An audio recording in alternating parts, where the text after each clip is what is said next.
Joy of Leadership listeners. Hey, this is a special episode today where I have the privilege of introducing our Salutatorian and our Valedictorian. So our Salutatorian is Marco Perez and our Valedictorian is Beth. And so, hey, we are super excited to meet these Hebron kids who have been working hard, and we're looking forward to this episode today. Okay, it is great for us to be able to jump in with Beth, Valedictorian of Hebron Christian Academy. I'm excited to be here. Okay, so let's start kind of with what comes next. So tell us a little bit about how long you've been here and what are the next plans in life. Okay, so I came to Hebron in the 6th grade, so 7 years. Okay. 7 great years. All of your upper school. Yes, all of upper school. And next for me is UGA. I'm super excited about that. Still kind of praying through a major and everything with that, but thinking it's hopefully going to get a little bit clearer this summer before orientation and be able to pick some classes that'll kind of guide me in the right direction too. Okay. What are the majors you're thinking through? What are you thinking about? Yeah. So for a while I thought like business and marketing, that's kind of what I applied as. Okay. And my mind's very like wired that way. Like I'm creative, but I'm also very like business, numbers, all of those things. But I also love people, and definitely this year I've spent a lot of time at Lions Learning Academy. I'm sure we'll probably maybe touch on that later. But that's been very special to me, and kind of learning a little bit more about, how much I enjoy, that time with kids. And so looking into different majors like occupational therapy or speech pathology, some different things like that. Or maybe even time business too, one of those things. We'll see. We're just praying through it and trying to kind of figure it out. Cool. Now, you have been exceptionally busy in your time here at HCA. Just so the audience has kind of an idea, again, coming here in 6th grade, this year's Valedictorian. You were also named an AP Scholar with Distinction and a Georgia Certificate of Merit recipient for the class of 2025. As far as things you've been involved in, National Honor Society, Mu Alpha Theta, serves as Student Council Vice President and is a Lion Pal, which we will get into, over at our brand new Lions Learning Academy. And then in addition to that, you've been on the Student Life Committee, the varsity sideline and competition cheer teams, and you've served as a middle school girls small group leader at 12 Stone. And so you've had a busy path already. This is true. All right, so if you're looking back at your 7 years at HCA, what would be the most important experiences for you? Like, are there particular kind of life-shaping experiences that you look back and say, man, that helped shape me as a young woman. That helped shape me as a young leader. Yes. There's a couple different things. I kind of lean more spiritual routes on that. So for sure, I've been to Honduras twice with the school. You know this. Yeah. So we got to go together this year, but those trips have been very special. And I think it's different. Like I've been on other international mission trips, but it's very special getting to go in a school setting, seeing, your school leaders, your teachers, like pouring into people, praying, you're all worshiping together every night, serving right alongside each other. Like in a way you're just equally like just servants of God. There's no like turn your assignment. No, it's how can I pray for you? How can I help you do this? And like, let's serve together. Let's clean the dishes together. And so I think that was really special, just kind of to really bond me with a lot of those teachers and just see a lot of the staff in a different way and be able to kind of come to them more in a spiritual sense than just, academics and teachers. And also, it's just so special to go, out of the country and just that perspective shift. It really changes the way I see a lot of things. Had you been out of the country before? So my first mission trip, I was in, I think going into 5th grade. My family went to Brazil. Oh, you went with your family though. Yes. Okay. So it was the 4 of us, my cousins, aunt and uncle, grandparents. So it's like all 10 of us went with my cousin's church, and we went to Brazil. We spent a week there, and that was so cool because I was like the same age as the kids. So special. Just like got to play, you don't think about it too much, but looking back, I realized like how special that experience was, how life-changing that was. Because at that time, I didn't even really, take the time to really take it all in and understand the scope of it all, Let's just take Honduras just because those are the most recent. What were some of the biggest lessons? Like what were some of the things that you were learning by being there about yourself or maybe just about life in general? Yeah. So I think the simple joy was like so powerful. I think we get so caught up in, I need to have this thing and that thing and all these, whatever Instagram's telling us we need to have, whatever the world, worldly things, and think that that's where the joy comes from. And we can get so stuck in that. And they have so little, but so much more joy than we ever have. That's it. I hear that almost every time when I'm taking kids into particularly third world countries where there's a lack of materialism because there's a lack of money. And yet there's a higher level of contentment and joy than many of the kids who are pretty well off, who are coming down to see them. Right. And I think that's really beautiful, just seeing how they find this joy in Jesus. And, they're writing you these notes as you leave, praying for you, praying for your family. Like, it's just like a deep rooted joy. And that's just so beautiful to see, and that reliance on Jesus. And I think I had to kind of step into some of that too. The last time we went, I was actually kind of debriefing this with my small group leader not too long ago, but just how there's a lot of kind of spiritual warfare, because I got asked to preach on Sunday and I started getting really anxious, which is not really normal for like going out of the country. That's not something that typically scares me, but before the trip I was freaking out.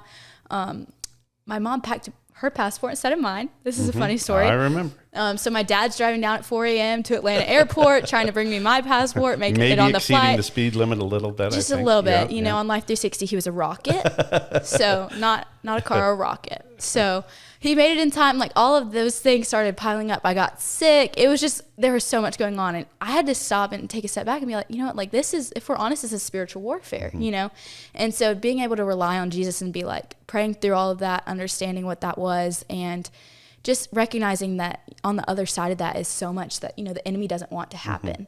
And so recognizing, the impact that we can have over there is so beautiful, and getting to push myself out of my comfort zone and talk in the church with a translator, like, that was really cool and grew me in so many ways. Let's talk a little bit about your experience at Lions Learning Academy this year. Yes. Why don't, I think the audience sometimes hears from me all the time. Why don't you kind of explain what Lions Learning Academy is, and then what the involvement has been with Lion Pals? Yeah. So, it's the most special place I've ever been. So they serve, children with special needs and kind of more severe special needs too.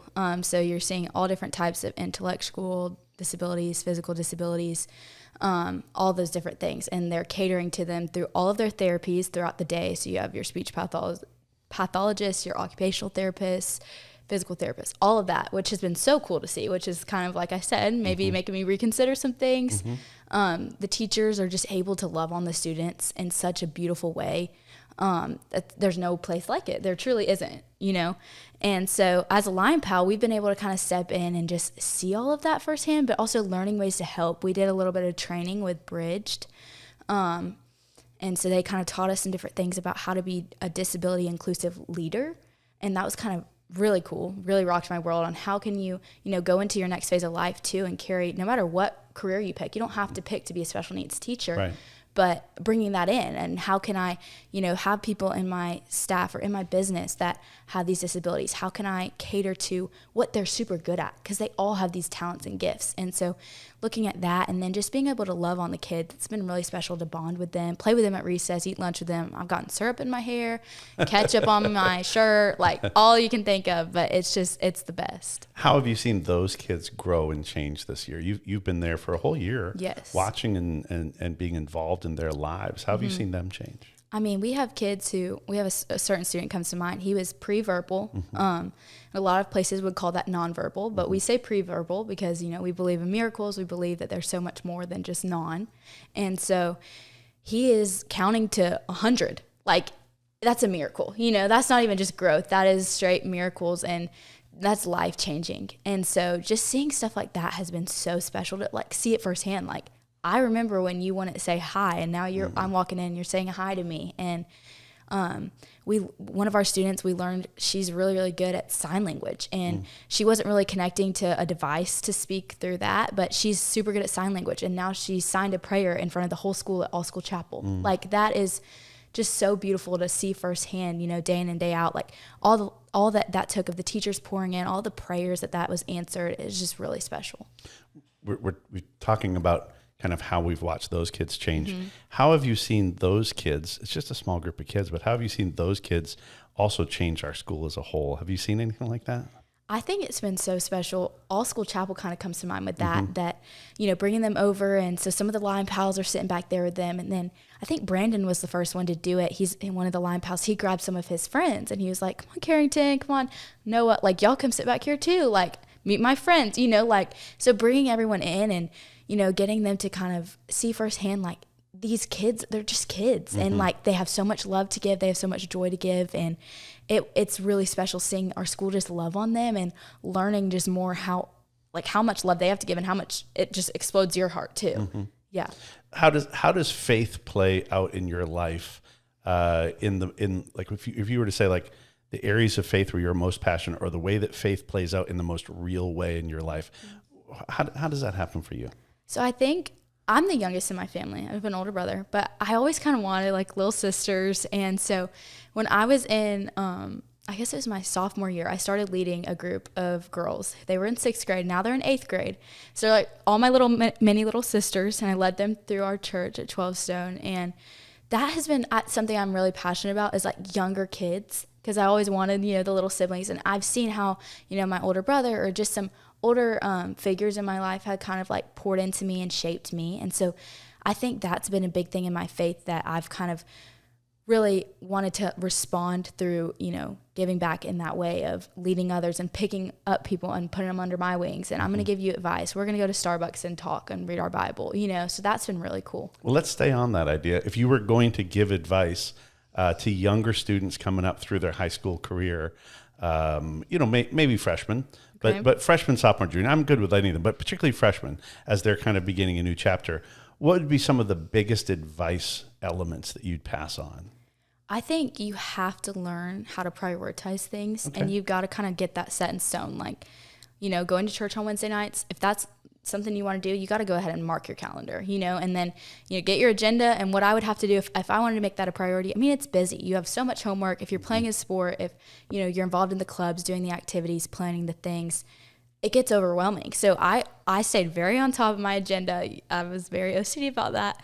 But, making sure if I want to do something this night, if that's, a lot of times it was Wednesday nights. Okay, how can I get ahead on homework for Wednesday, or get ahead on homework even starting out Monday, So make sure your priorities are set, and then you form your schedule around that. Okay. And I think that's probably my best advice. You have been pretty courageous in jumping into some new things, like, for instance, in Honduras, just being asked to preach, and you jump in with a big old yes. How about that as far as advice about being courageous? Do you have any advice on some kind of tidbits for being courageous in a scary world? I think that the more you do it, the easier it gets. That's what I'd say. But I also think having people in your corner who are going to push you is so important. Like, I think about my parents, and there's a couple of really close friends that when I got asked to do that, I was my best friend, I called her up and I was like, I don't know if I can do this. And she was like, girl, you can do that. Like, you're going to do it. There's a reason you got asked to do this. And people who can see something in you that sometimes you don't see in yourself, I think that's really important, to surround yourself with people who will push you. And then the more you say yes, I think it does get easier. You start with something smaller, maybe it's just praying over someone at church, and you're like, okay, let me do it. And then the next time it's something bigger, and you keep saying yes, and he keeps providing, and it gets easier. Now you're heading off to UGA. UGA is a very hard school to get into. Yes. Nowadays. It's pretty nuts, actually, just how hard it is. Yes. But you're heading off to UGA. And so clearly you're prepared for that. How has Hebron best prepared you for the future? I think Hebron's done a really good job academically. I have some friends at different schools, and they're like, you're learning that? And I'm like, yeah, it's like in the curriculum. Y'all didn't cover this? You didn't feel prepared for that AP exam? Like, I thought I did good, So I think like academically, but also just like the teachers have given me so much just genuine advice. Think about Miss Lyon. We have a lot of good conversations. I actually have had her 5 times. So wow. we joke it's good that we like each other. Wow. Yes. So I had her in 6th grade, freshman year, twice last year, 2 different classes, and I have her this year. That's wild. Yeah. So we've gotten very close, and there's a couple other teachers like that where it's just become like, practical advice too. And I think that the more you lean into the teachers, the more like you kind of get out of that. And that's been something I've really seen like at Hebron, is the more I've leaned in, the more, everyone's opened me with, open arms, welcomed me in and given me their advice, or been willing to have those different conversations that have really been impactful. I hear that regularly from students who are jumping in brand new, where they're kind of floored by the idea that our students actually know the teachers. I give out my personal cell phone all the time. Mm-hmm. Like kids are just floored by it. They cannot believe that we have that kind of relationship. Right. But it is neat to be in a Christian school. We're smaller in comparison to public schools, but we're big in comparison to other Christian schools. And it's kind of wild to have that. And you've really enjoyed that. Right. I think, yes, I've leaned into it. It's been very special, and it makes it feel even smaller. I mean, it already is small, but it really feels like a family. Like I've been emotional the last couple of days thinking about leaving a lot of the teachers too. Mm-hmm. These people I've seen every day, like Dr. Gray, I've done her senior girls Bible study, and she's welcomed us into her house. That's mm-hmm. our principal, and we're sitting in her house, like just talking about the word. And it's just a really beautiful picture of like the family of Christ in so many ways. And so I've really enjoyed that. Are there other folks here that you wanted to give a shout out to, like other teachers who have so made many. an investment? It's hard to start naming them. I know, You've named two, which are great. If I start naming them, I'm going to forget somebody. That's true. That is Coach true. Lincoln does, he nurtures our destinies. He tells us that every day. So shout out Coach Lincoln. There we go. I like that. How about just the idea of living in an appreciative way? Tell me about the people who have built into your life the most. I happen to know your family really well, but tell me about the people who have invested. So definitely my parents. They've been super great. I mean, it takes a lot of hard work that no one really sees to get to, be valedictorian or be, getting into Georgia, getting at different places like that, different things. Where I am right now is taking a lot of, hard work that a lot of people don't see. And so they've been my biggest cheerleaders behind the scenes. I mean, I get a text from my mom every single morning, and she tells me that she loves me. She's praying for me. And if I have a test, she's praying for my test. Or if I have something I'm a little bit nervous about or something going on with whatever, she tells me she's praying for it. And that is so special. And my dad, like, our brains are wired the same way. And so we'll just get into conversations about things, and I might be stressed, and he gets it like nobody else gets it. Right. And so he just has been a big encouragement to, keep pursuing things and keep, pushing myself. And so they've been huge. Also, I've had the same small group leader and student pastor for the past 7 years. So Jacob Bartlett has been with me since 6th grade, and Krista Childress has been with me since 6th grade. And so that's like unheard of, to have the same leader and same small student pastor that long. And they both have just poured into me like no other, just continuously, the text or the checking in, or, if they know something is going on. I mean, I've had some, over the past 7 years, there's been some, different things I've struggled with, and they've just walked with me through it. And that's been really, really special. When you look at the next step heading off to UGA, are there certain things that you are fearful about, or maybe fearful is too strong a term, maybe nervous about? What are your thoughts? I think just like it's just weird. You start thinking about, wait, so I'm going to be by myself. I got to get all my food myself. And, just like you start thinking about the little things. You're like, that's kind of weird, I'm a little bit nervous and just kind of anticipating finding a church, because I don't really know where I'll land. There's a lot in Athens. So just kind of, I'm one of the people that I like to see the plan like all laid out. I don't like, when you get a little puzzle piece at a time. So I would love to just know exactly where I'm going to end up, how everything's going to be looking next year, who are my friends going to be. So I think, there's nerves with that for sure, but just kind of trying to let it be excitement and not too nervous. That's one of the greatest skills you can learn is honestly how to still respond with success, even when you don't know the next 30 steps. Right. But being willing to take the next step and to say, okay, the next one I'm going to do everything that I can, and then after that I'll take the next step. And that's really and truly one of the biggest skills you have to learn. Okay, so the lack of schedule, you are a planner. I am a planner. This is true. I've heard about this before, and I've even watched like how you do Bible studies and devotionals. Yes, I've watched how detailed you are with that. So if that's something you're nervous or fearful about, how about the biggest thing that you're anticipating, the biggest thing you're excited about? I'm excited to kind of branch out. Like in so many ways, it's nerve-wracking because I've just known Hebron for so long, but I'm excited to kind of step out and figure out what does it look like to do my thing too. And kind of one thing I had shared with actually my small group leader is that for so long in church, a lot of times they talk about like, okay, who's the one person in your life that's near to you and far from God? And in so many ways, like I mean, there are, students in our school who, might not be super close to God, but they've all heard it. They hear it in chapel. And so it's hard to kind of feel like there's someone I can pick and really just grab and pour into. And so I think that's going to be really special. I've never gotten to see that firsthand and, being able to kind of share that. I'm excited for those opportunities. I mean, that's nerve-wracking too, but exciting. Yeah, you finally get to have, rather than have a vicarious faith, you get to have a personal faith that is going to have to be lived out in a very real world. Gone will be the Hebron bubble. This is true. and you'll have to make your own decisions, in a very live world. Well, listen, Katie Beth, you're just a wonderful example of a Hebron Christian student. I'm super excited for all that God has planned for you in your life to come. And for me, I've been doing this for 3+ decades. And it is just awesome to be able to watch I love watching the 17 or 18-year-old head out, but I love meeting the 30-year-old later on and meeting your husband and meeting your kids. And it's pretty awesome. I know God has huge plans for your life. And Katie, Beth, thank you so much for jumping on the show today. Of course. And go Dogs. All right. Hey, I am excited to have our salutatorian for Hebron Christian Academy, Marco Perez. Marco, glad to have you on the show. Yes, sir. Thank you for having me here. I'm really excited. A little nervous, but you're all right, excited. Man. You're all right. Hey, so let's chat about kind of the end in mind first before we jump back into some of the other things. Tell us where you're heading next and what you're majoring in. So as of now, I plan on going to Georgia Tech for industrial engineering there. Okay. Now you said as of now. Is that up in the air? No, sir. You never know what could happen, but no, 99.9% sure. Okay, good. And now walk us through, just because, listen, there are a lot of people who will listen to this who aren't in your shoes, who haven't got to the spot in college, going through the applications and everything.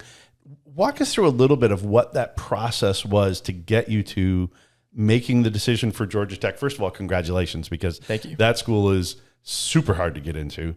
So congratulations. But walk us through kind of what your thought process was. What other schools were you considering? Walk us through a little bit of that. Well, I mean, I'm going to be brutally honest with you. I didn't apply anywhere else. So no kidding. I would never recommend that to anybody. That is so daring. Okay. So basically early action, I was thinking Georgia Tech.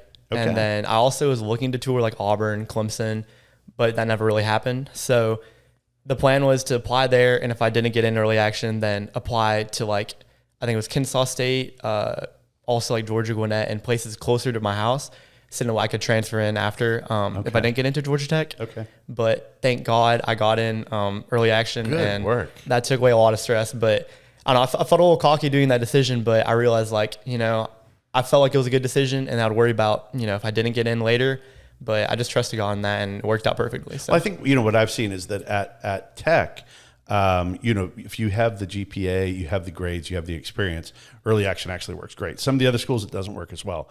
But they really do want to determine, are you serious about us? Like, we're your one place. So, all right. So tell us a little bit about the major that you're going to be taking and why you selected. I know we talked a little bit off camera beforehand.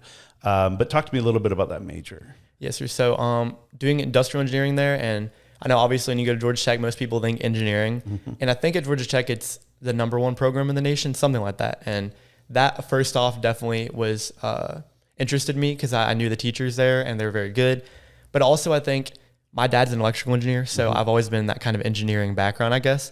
But learning about industrial engineering and seeing just the kind of interactions they had and more business kind of aspects, I don't know, that made me really interested, because sometimes when you think of engineering, you think of doing circuits and you're sitting down, maybe in a lab for chemical engineering. But with industrial, it felt like I could really interact with people and just talk to people, which I really enjoy. I guess that's what we're doing now. So yeah. But yeah, definitely. There's so much with the industrial too that involves a lot more design. It can be, depending on which branch you're in, it can be a pretty artistic pursuit.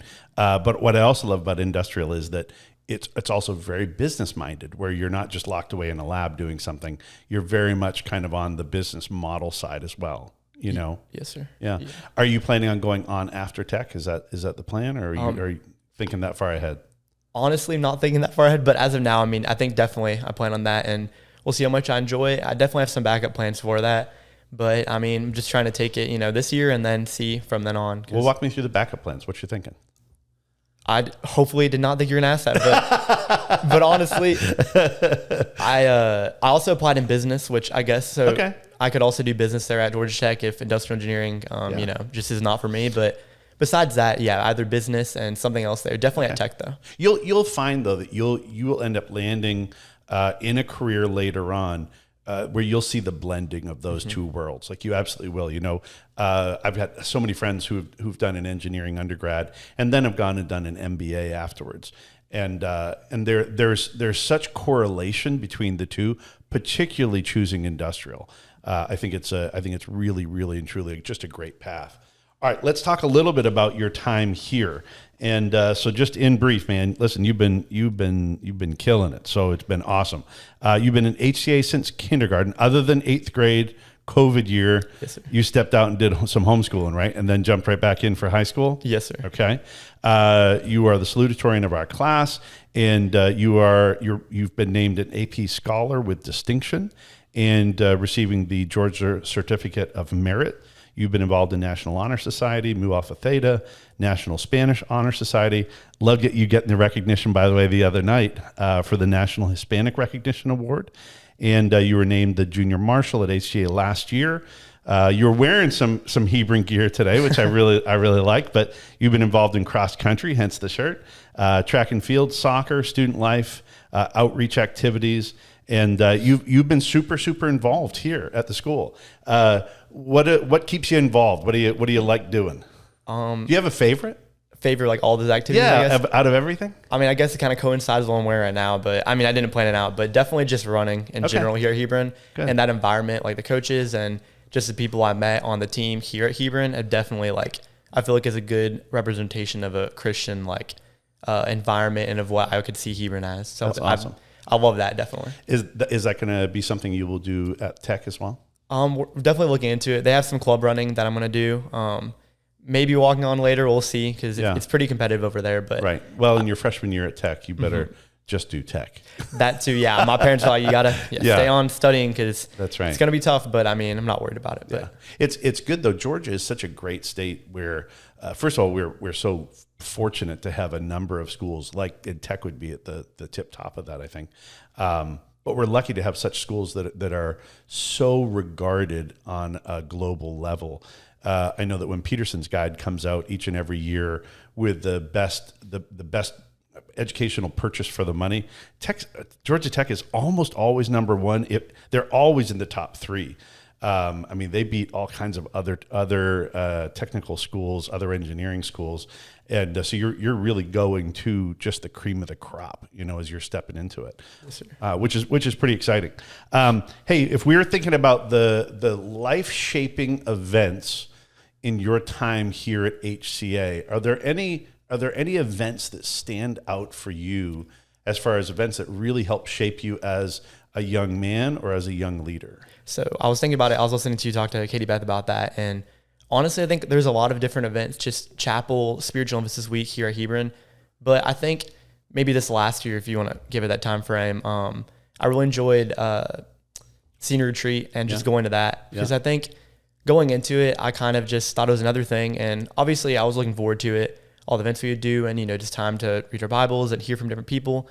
But I think once I was actually there, just being able to have quiet time, like in the morning, I think we had a sunrise, worship time, which for me, I really haven't done anything like that before.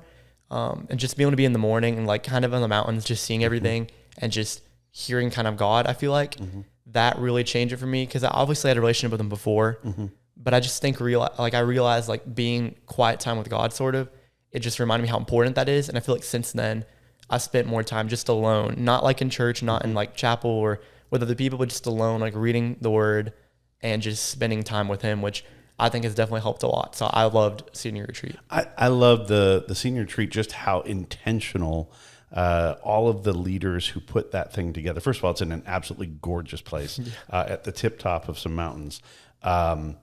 But yeah, they're just so intentional with making sure that students really have that opportunity. It's kind of perfect timing for you to be in that spot as you're heading off to college. You're not going to have mom and dad around you kind of checking you all the time. That this is something where you're going to have to really make those decisions. So I love the fact that there are spiritual events that really shaped you. How about you've been involved in a lot of athletics? Have there been any particular moments in athletics that have really stood out for you? I guess definitely. So my junior year was, I ran cross country 11th grade, and then my senior year. And I think like just this, not this last year, the year before that, we went for state for cross country. I think we got third in 3A, which I mean, 3A was pretty competitive that year. 3A is very competitive. Yeah. And I know we're private now, I think, but so last year was really competitive, and I know doing so good with my teammates obviously was a really cool moment for me. But I think more so like that's like sports wise, that's definitely one of event that will like stick with me, because I think just that whole weekend I've never felt like more part of kind of a team before, and it just felt like I wasn't really running with like teammates, but more like, you know, my family. And that's awesome. We did really good that day, but on top of that, I felt like I really had bonded with people who were like going to be my friends for a long time, and it felt like we weren't just like doing a sport, but it felt like we all kind of were together, which I think I've had many times at Hebron, but in that moment, I would definitely say it was like the best moment of just after and before we ran and after we ran, like just on the bus ride back home. It just felt like I was at peace kind of, and just having a lot of fun, and I felt like I had purpose kind of in that. So it was, I mean, I love that from sports wise. It was awesome for me. That's awesome. That's awesome. You can experience that in a lot of different areas. But athletics is just one of those areas where it just puts it right on the surface, you know? All right. So if you were looking back to freshmen, sophomore, juniors, if you were going to be giving advice to those younger students, so let me just point this out to our audience. If you are the valedictorian or salutatorian, you have just about a perfect GPA. It means you're taking hard classes, all of which you've been an A-level student in. You are competing against some remarkably competitive students. And so for you to land at that level, let's kind of break this down in a few different areas. Let's break it down first in academic advice. What would be some academic advice that you'd give, Marco, to younger students who are coming after you? I would definitely say like just time management, because I think you want to have a balance, and you don't want to always be, you know, like studying your life way, I guess is the way to put it, kind of drastic, but and just always spending that time, because obviously, especially as a Christian school, there's more important things in life. But I would definitely say just manage your time early, because I feel like as a ninth grader, learning just to be able to, when I need to do homework, when I need to have fun with my friends, when I need to, you know, read my Bible, when I need to do different things that are healthy.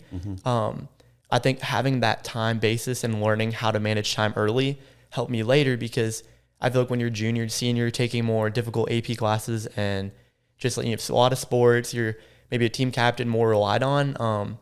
It's a lot of stuff to do. And then obviously at the same time going to church, and like, I feel like it can get overwhelming, but if you set that basis early, it's perfect. And I think especially this last year, I learned like the times I decided to, you know, time manage and do things right, I was not stressed out at all. And then the times I thought, oh, I'll push this project to the day before or 2 days before, that's when I was stressed out. So I think just learning, do things that are, you know, your homework earlier, do it whenever you don't want to do it, because then later, whenever, you know, you have other stuff to do, you're really going to miss out. So just manage your time well and learn how to do those it. Habits. Just those habits are crucial. All right, so we talk about academic. How about on a personal or social level? Do you have any advice on a kind of a personal or social level? I would definitely say, like, for specifically for Hebron, but maybe just all high school, just enjoy the moments you have with your friends and just your classmates. I think Hebron, it's definitely a smaller school, so you get to enjoy that. And I've only really been here my whole life. But I will say, like, when I was homeschooled that 1 year, not having that kind of interaction with all my classmates, I thought I wouldn't care about. But just in general, I think I really missed out on that. And I realized, like, you should really value who you have around you. I mean, no one's perfect, and you're going to have hard moments in high school, because, I mean, it's high school. It's a bunch of teenagers. That's right. I mean, yeah, you know, but I would say just enjoy every moment and just spend time with the people around you, because, like, you know, no one's perfect, and like things are going to happen, but really just enjoy those good moments, because you can't ever really redo high school. Like, right. you're going to have college, and it's going to be awesome experience. I mean, I hope we'll find out, but you have a lot of other awesome experiences later in life. But I think high school is like that one time you can be together with people. And so just enjoy that, and, you know, go out and do stuff that, like, go to football games, go doing different social things than your friends, while, you know, managing time, but just learn to enjoy the time you have, because it's important. It goes by really quick. Do you feel like you appreciated that more because of your 8th grade COVID year when you were at home? That's what I could immediately say, because I was thinking about going into 9th grade. That was when I first started running. I met a lot of new people, and, like, there's a lot of stuff I decided to do just because I realized, like, I feel like I'm a pretty social person. Sometimes more introverted, but it depends. But I realized, like, I really missed out being with all my friends, just being with not even like people I really knew well, but meeting new people that I think I definitely learned how valuable that is. And I'm glad I did then, because I feel like I don't have a lot of regrets with that. And I think it will continue to be like that, because it's important to always meet people, be friendly, and make people feel like they're, belong. So just in general, yeah. There's a lot of people who never learned that lesson, and those COVID years shaped them in a negative way. So I'm really glad that year it shaped you in a positive way, only because you recognize what you didn't have. How about any spiritual advice for people? I would definitely say, first off, like talking about that social thing, find friends who value what you value, I guess. Great advice. I think Hebron, you would think it's way easier to do, and everyone must have a really Christ-centered relationship, which I think there's definitely a lot of people who care. Yeah. But I think it's very easy to be able to stay on that right path, obviously by prioritizing who you're hanging around. Right. Because I see myself sometimes too, depending on who I'm around, like how I'm being influenced, sort of. Right. And I think on top of that, like you can also reach out to people who maybe aren't on that same path as you to help them, but I think always to stay aware of what you value and what you're prioritizing in your life spiritually. Because for me, I think I've always had a pretty genuine relationship with Christ, but throughout the years, various different topics, like I've seen myself maybe looking more to that and putting my value in that without even realizing it. And so I would just say be very self-aware. And through being self-aware, I think what helps is reading your Bible, talking to God more than you think, because it's hard to be able to use your own strength and judgment to, make the right decisions and, be with the right friends. But it's much easier when you have, the God who created the universe telling you and helping you with your life. So read your word, read the word, talk to God, and just be self-aware how you're being influenced and how you're influencing other people. Because I think that's also really important, how you're impacting others, because we're not just here to, have fun and live life, which is good, but we're here to also have impact on people, even from a young age. I think you always can have influence. Great advice, Marco. How about some people who have, are there particular people who have really impacted your life? That might be here in this Hebron setting. It may be family. It may be, are there particular people who have invested in your life who've really impacted you, and why? So I would say first, like outside of Hebron, definitely my parents. They've always been really supportive, and they always have made me feel like, I'm important. And I know my mom has definitely pushed me to, make sure I'm studying and doing my work and staying, on task. But she's also made me feel like, my value's beyond that. And it's not just, grades, it's not just sports or school or anything like that. But both my parents have made me feel very valued, and both my value in Christ and my value just as a human being in general. And also I would say my sister's definitely been there for me. She's only 2.5 years older than me, but I feel like she's gained a lot more of that, more mature side. She was really very young. mature. She just was. Yeah. Yes, yeah. So I think she's been almost like I want to say like way older, like a figure for me that has really shaped just how I think about stuff. And she always is supportive of me. And I just feel like that maturity for her has just helped me learn different, how to live life, I guess. And then also from Hebron, I would say most of the teachers I've always had have always helped me educationally, but also helped me feel like I was valued and, what's important in life. Cause I feel like they always have a Christ-centered relationship, and they always go at things like with a Christ-centered focus. But I would say also the person I was thinking about when I was, listening to you talk to Katie, Beth, and everything, I was thinking, Mr. Robertson, which I guess he's technically not a teacher. I know he's taught before, I believe, but I think throughout the years, as one individual I've known for, I guess, a while from Hebron, from, always helping with planning and scheduling, but especially these last couple of years, just his ability to be able to always get everything done. And he has so many schedules to work with, and college, people to help, meetings for college. And I just think he's able to do all of that and still have a very positive mindset. Because I think for me, if I had all that stuff to do and kids were emailing me all the time, I would be so stressed out. Right. But I've never seen that from him, and I've always seen him just smiling. And I feel like I can tell that Christ is really important for his life. And so I feel like I want to, strive to be like that, a person who is able to help everyone and get their, work done and work hard, but at the same time, really be able to be a positive figure at all times. Because I don't think I've ever seen him, mad or angry. Never. He's remarkable. Yes, sir. Both he and his wife, they're two of just the best examples you could ever look to for authentic faith and really living life with grace. Like they just are. They're just, Mr. Robertson is just amazing. His wife was just as amazing when she was working here as well. And that's a great one to pick. That's a great one to pick. Anyone else that comes to mind here? I think kind of looking at you, Beth, I was thinking like, I don't want to name too many people because I feel bad, but I think also at the top of my head, I was thinking this last year for AP Literature, Mr. Klimpner. Yeah. I think he's always been a very, same thing as Mr. Robertson, very Christ-centered, person. But also I think he's made school more enjoyable because I feel like he's always able to listen to us. And for me, I think just with all the stress of other classes coming into that class, he's always able to be calming, and he's a funny guy, and I just enjoyed having him as like an influence. And also I was thinking Miss Sutton too, which I know this is her last year at Hebron, but I had her 9th and 10th grade.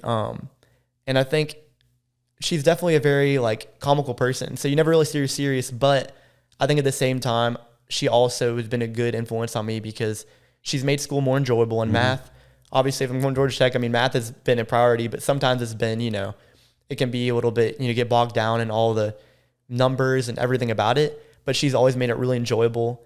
And also she's always, same with Mr. Robertson, always been so positive. And I think what she's done at Hebron and being here for so long, she's always very positive. I know with just all the different cool things she has in her classroom, I think that really helped me remind me of just, school can be hard sometimes, but, God gave us the ability to be able to learn here. And that's a blessing. And I think she reminded me of that, of how, like it's hard sometimes studying. It's hard sometimes waking up every morning, but like we're here and we're blessed to be in this environment. And with like the Village of Hope that she helps with, I'm like, I realize that there are people who aren't given this opportunities that I have here. And so it's just a constant reminder of how blessed I am. And so I'm really appreciative of her for that. You have picked 3 absolute superheroes, like really and truly. You're a senior in high school, you're picking them as people worthy of emulating. Listen, a leader for a while in my mid-50s, I would pick all 3 of those guys. Like seriously, I'd pick all 3 of them. They're just leaders who I want to emulate, who I want to be more like, to tell you the truth. Yes, sir. And so you've picked some awesome examples. When you look at next year, heading off to Tech, are there certain things that you are nervous about or fearful about? Anything that you're worried about yet?